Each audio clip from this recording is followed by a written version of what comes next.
و یو ځل یو استاد هغه سره په لاس کې 3 سیوانو سیب ایپل دی ماشوم ته خلک 1 2 3 ښایي که نه 1 2 3 او ته ښایي نو کله نه کله دوی سیوان ورکي کله یو شی ول ورکي دا شماره نو هغوی ته هغه ګنتي یاد شي نو یو سی ول ورکو بچیا وایي دا یو او دا بل والا دا بل او دا بل بیا دې ماشوم ته وایي بچیا ته وشماره تا سره څو سیوان شو ا ماشوم ورته وایي ټیچر سرجی جناب عالیه مس صاحبه ما سره 4 سیوان شو ورکړی سو 3 هغه ما سره 4 دي د سړی میټر ورته تاو شو چې لکه 3 سیوان نشي شمارلې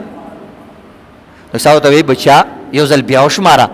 ها مال راګه دا والا ها دا والا ها دا والا پہلے ګنتی 1 2 3 وې دې پوری ګنتی درځي وې او راځي شابه اوس دا شماره وې تاسو سره 100 سیوان جمع شو وې چې ما سره 4 بیا زړې زالو او یا وام د کمزې او ډب د کمزې نه خېشي او ته ستا پلانو استادان باز ډېر دغه شي چارج شي او ډېر هایپر شي سړی ډېر ګډوډ شو بیا لږ ساعت پس داسې چلو کو چې کیلې راواغستې یو کیله ورکړه بیا له بله کیله ورکړه بیا له بله کیلې ورکړه ویلې بچې تا سره 100 کیلې شوې وایي چې ما سره 3 کیلې شوې نو استاد ویلې چې هلکه اوس دماغ ځای لرال که نه نو یو ځل یې بیا سیوان وشمارل ویلې 100 سیوان شو وایي چې 4 سیوان شو بس سړی ډېر زیات غوسه شو چې دا اوس څه په غم کیلې شمارلی شي او سیوان نه شي شمارلی نو هغه ماشوم ته پته ولګی چې دا استاد خو مې ډېر زیات دغه شو خو هغه غریب مجبور و هغه د خپل ذهن مطابق صحیح خبره کوله او استاد د خپل ذهن مطابق صحیح دی چې ورکړي مې دي 3 نو د سره خو 3 دي که نه هغه ته بیا وایي بچیا ته ولې نه پوهېږې قصدن ما ته دا خبرې داسې ګډې وډې کې که نه دا ته باندې څه چل شوی کیلې شمارلی شي او سیوان نه شي شمارلی ویل استادجي ما سره 4 سیوان دي که نه وایي 4 د کومې دي وایي یو والا سار مور په بسته کې اچولی دی خبره یې صحیح وه که نه هغه ته تا سره 100 سیوان دي نو خو سیوان هغه سره 4 دي نو د ماشوم خبره په خپل ځای باندې صحیح ده استاد یې غلط دی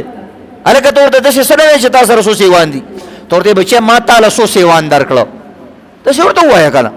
ما تاله 100 سیوان درکړه چې بیا جواب غلط کو نو بیا ورته ووایه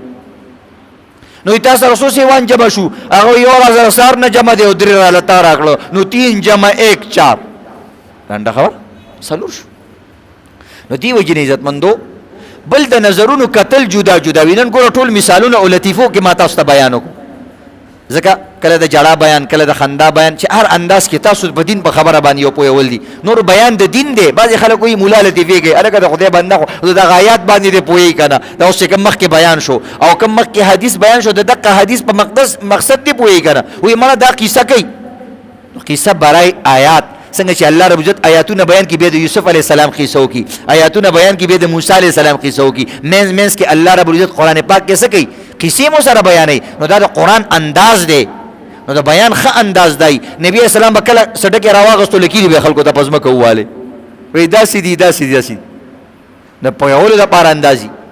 قرآن کې الله مثالونه وایي وتلک الامثال نضربها للناس الله وایي موږ کله مثالونه بیانو نو نظر جدا جدای یو په یو نظر ګوري بل په بل نظر ګوري بعض وخت داسې چلو شي ما درته ویل عزتمندو چې مخامخ سړي خبرم صحیح درست دی خو ستا ذهن کې یو اعتبار سره ستا ذهن اعتبار سره خبره غلطی او د هغه د ذهن اعتبار سره خبره صحیح نو تاله په کار دادي چې د هغه نه وضاحت والی چې بهی ستا څه مطلب دی ما پوهې کا او ته وایې چې دا قمقل دی نه پوهېږي